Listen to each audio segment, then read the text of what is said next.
nga na to nakapit bahay nga namin, kaya naman nakapag-desisyon nga ako na ngayong araw nga ibigyan nga siya ng bonggang regalo. So ngayong araw mga kapudi, meron tayong papasahin ngayon na bata, nakapit bahay nga namin na talagang sobrang bait nga sa akin, kaya talagang nakapag-desisyon ko nga talaga na gawin nga ito kasi talagang sobrang deserve na deserve niya. So ngayong araw nga, so sinabihan ko na yung mama niya na pagbihisin nga siya kasi nga iso-surprise ko nga siya na bibilang ko siya ng marami niyang pambaon. Ayan, kasi nga talagang napakabait ng bata na ito, talagang masipag siyang pumasok. So bibilang ko nga siya ng mga pambaon. Tara na, so nintay ko na nga lang siya at pupunta na nga kami doon. So let's go.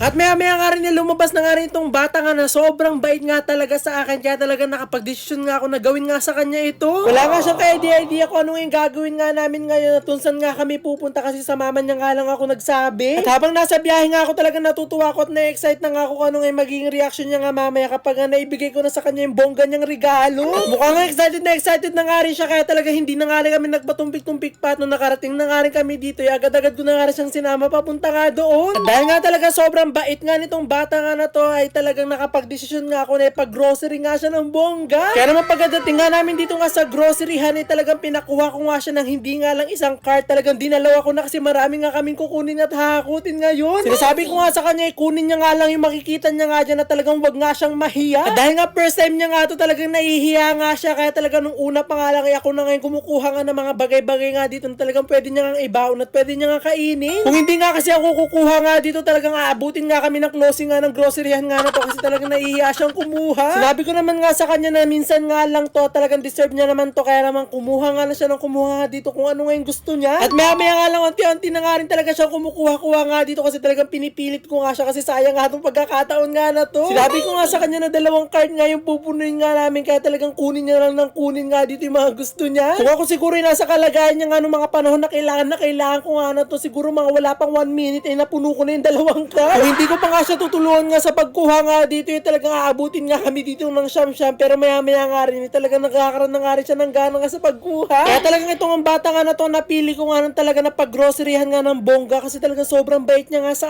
akin. Hindi po pang nakikita niya nga ako na nagvi-video nga sa bakuran nga namin, tas natapos talaga nagtutulong nga siya na magligpit. At isa pa yung pag may mga video nga ako, talagang number 1 talaga siya lagi at talaga siya yung laging sumasama doon sa mga video ko. At kapag meron nga siya natitirang baon nga na tinapay at kung ano-ano nga, tas nakikita niya nga ako sa labas, talagang binibigyan niya nga ako. Kaya talagang hindi nga ako nagdalawang isip nga na gawin nga talaga to sa kanya kasi talagang deserve na deserve ba ng bata nga na to kasi talagang napakabait. Kaya talagang pinapakuha ko nga na siya na pinapakuha nga dito kung ano nga yung ituturo niya at kung ano nga yung gusto niya kasi talagang deserve niya nga lahat ng yun. At dahil sinabi niya nga sa akin na talagang araw-araw ay mga pagkain nga yung binabaon niya, which is maganda nga, talagang pinagkukuha ko nga dito yung mga pwede nga ibaon. Siyempre hindi lang mga pambaon niya ang bibili rin natin yung mga pang-almusal ng pamilya niya, pati yung mga kailangan nila sa pang-araw-araw din. Ano pa yung mga kinakain nyo sa almusal? Mga noodles, kumakain kayo naan? Opo. O, sige, kuha ka noodles. At talagang hindi nga lang pambaon niya nga kukunin nga namin ngayon at kukuha nga rin kami ng pang-araw-araw nga nila. At dito nga medyo sumiglan na nga siya sa pagkuha kasi talagang favorite niya nga itong mga ito, kaya sinabi ko nga sa kanya, kunin niya na nga lahat na ng flavor na gusto niya. Malapit na magpasko. Ikot pa tayo. At mamaya nga nandito na nga rin kami sa section nga ng mga dilata at sinabi ko nga sa kanya na damihan niya nga yung kuha nga nito kasi maganda nga kung marami kang ganito nga sa bahay. Kaso kung kumuha nga lang siya isa-isa, talaga na-ontihan pa nga ako at sabi niya nga okay na nga daw yun, pero pinabalik ko pa nga rin siya at sinabi ko nga kulang nga yun. Kaya sinabi ko na nga lang sa kanya nga natulungan niya na nga lang ako maghakot nga ng dilata nga dito kasi kailangan nga marami nga kami makuha nga na ganito. Nung natapos na nga kami nga doon sa session nga na yun, umikot-ikot pa nga kami at talagang kinukuhanan ko pa nga siya dito at talagang dinadagdagan ko pa nga yung cart nga namin kasi kailangan nga punong-puno nga ito. Kaya talagang paulit-ulit ko nga sinasabi nga sa kanya nga na minsan nga lang ito, talagang damihan niya na nga yung kuha. Kanina pa nga rin siya nagsasabi na okay na nga daw ito, pero sabi ko nga kulang pa nga to, talagang hindi pa talaga punong-puno yung nga itong cart nga namin, kaya dagdagan pa namin. Ayan, so dahil nga marami kaming binili ng mga sardinas, meron ka din dapat sotanghon. Para masarap ang almusal, di ba? Amazing! Makuha kang ice cream. Kaya kung ano na nga lang may kita ko, talaga pinapakuha ko na nga lang sa kanya. Nakuha mo na ba lahat ng gusto mo? Opo. Okay na ba? Opo. Mga ilang buwan mo na ito na pambaon sa school? 3 po. Tatlo. Okay na ito, nabayaran na natin.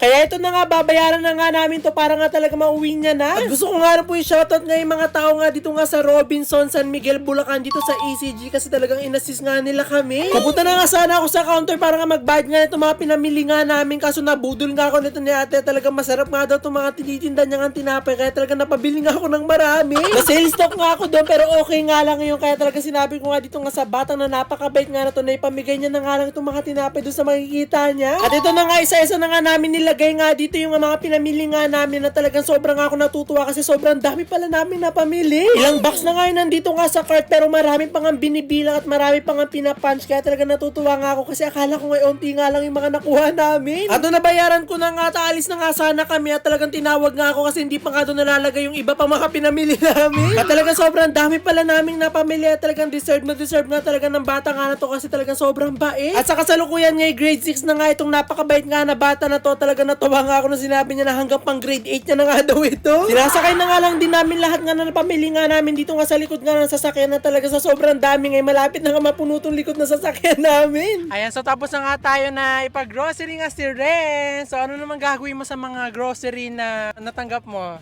Babaon ko po. Tapos? Tapos, bibigay ko po sa may mga magulang ko po. Thank you po.